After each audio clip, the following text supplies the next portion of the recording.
Let's get salty! Everyone, Zeddy here again with yet another Cataclysm card review. I believe it's the last one for this week until reveals start again next Monday. But we have a new priest card that could actually be like an archetype defining, enabling type of card. It's got some serious potential for a location, as well as a bunch of neutral cards, including one of my most favorite flavored ones out there, where finally we can put patches back in our deck if we've drawn them in our opener. It's fantastic. Anyways, you want to win these cards? We're giving away 2 regular pre-orders and 2 mega bundles out of my pocket. To enter that giveaway, like and comment in the video, link down description below, the one with that thumbnail over there. Be subscribed to the channel every 1,000 subs we get until that rewards track refresh goes live.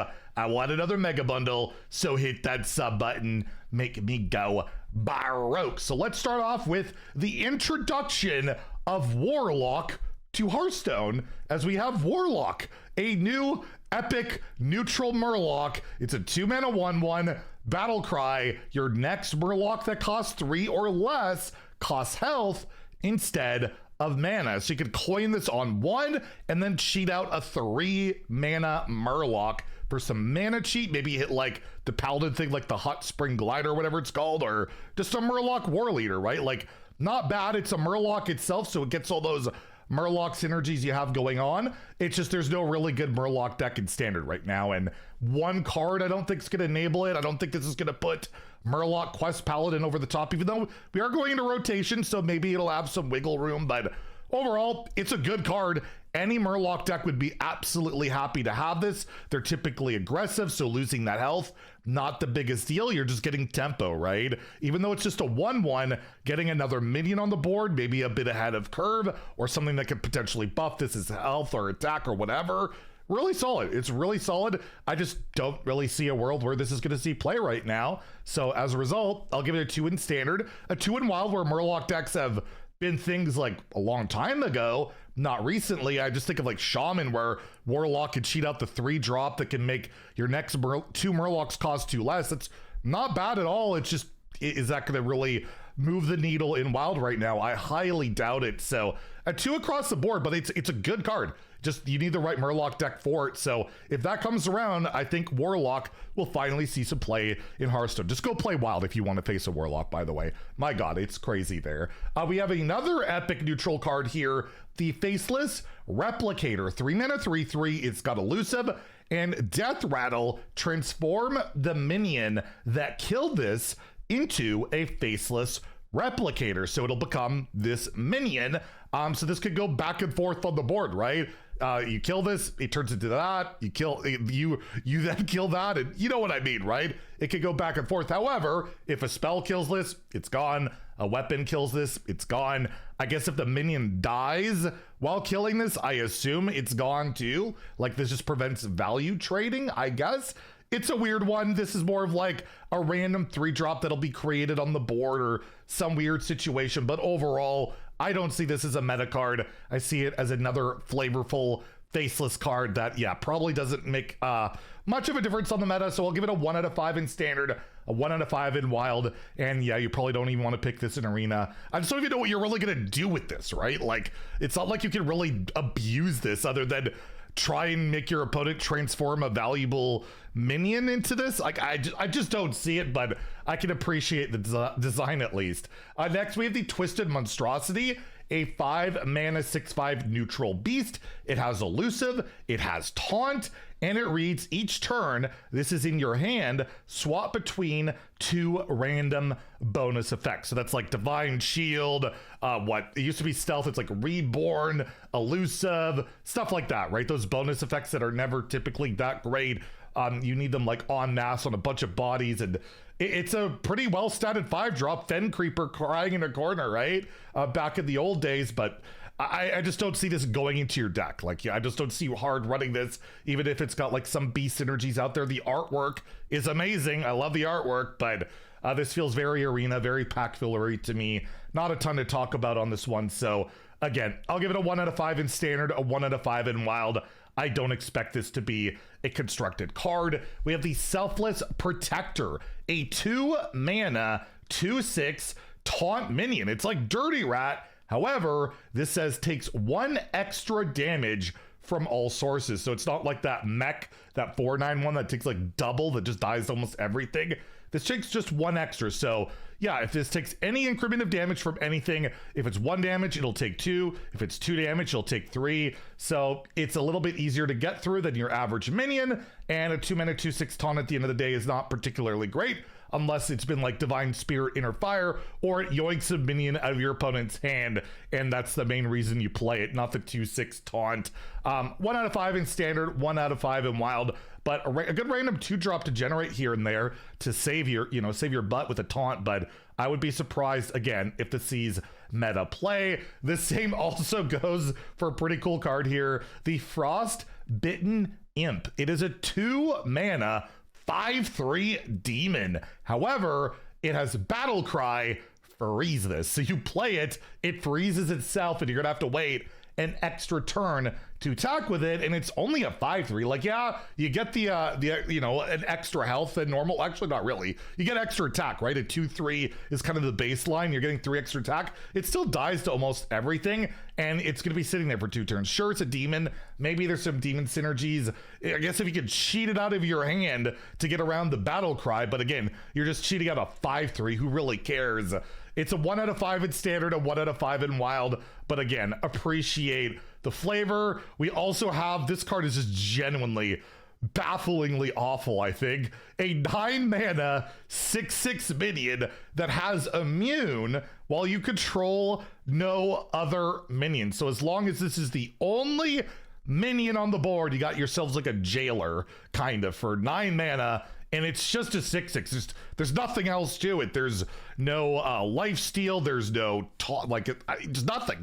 There's nothing. Taunt won't do anything because you can't immune a taunt, right? Regardless, like, what are we doing with this? I don't know what we're doing with this. The stat line is atrocious for that mana cost. Sure, it's immune, and like, I guess they can never kill it, I guess, is the idea, right? Like, you just keep this on the board, and unless they have like a Shadower Death or a Twisted Nether or whatever, there's no way to hard remove this card through damage. So I guess that could be annoying, but it's a 9-mana 6/6. I maybe you could cheat it out in some way, and that's enough to help you win the game.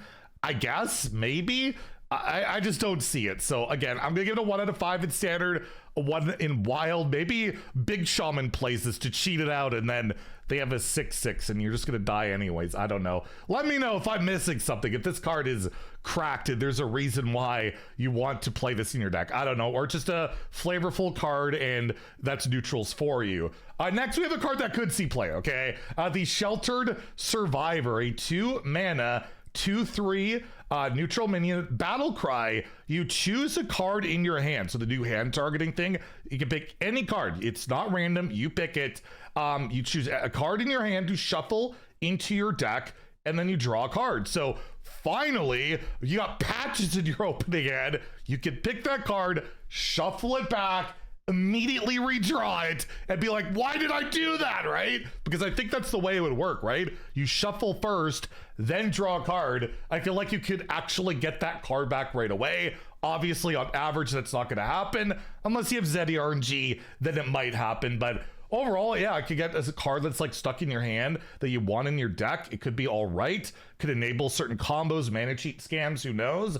And effectively, you know, you're not really gaining a card out of the situation. I don't know if your hand is empty. If it'll draw a card, I feel like it should. Even if, like, say this is your only card in hand and you play it, I feel like you would draw a card, but that's a pretty niche situation in modern Hearthstone where we always have a lot of cards. But it's a cool card. Yeah, I allow you to get rid of that stuck card in your hand, or, you know, maybe set something up. I'll give it a 2 in standard and wild. I don't think it really slots into any realistic deck right now, but it could be this weird kind of combo enabler. There could be shenanigans with it, or like even like, what's the card? I can't remember the name of it, but the 3/4 in wild, like the Elec or whatever, I can't remember, that shuffles extra copies. You could manipulate this to like shuffle extra copies depending on how you want things to work, right? And this could be for the Quest Rogue deck, right? Quest Rogue has another shuffle card, and it's really not that bad for that too. So again, 2 out of 5 in standard wild, but there's certainly possible applications for it. We also have the Gemstone Hoarder, another spider tank, a 3-mana 3/4 minion, battle cry, choose a card in your hand to discard. Of course, I knew we would get selective discard. Are we gonna get one for Warlock too? Death Rattle, get it back. It costs 1 less. So that's kind of neat, and this could just be more gas for discard Warlock and Wild, right?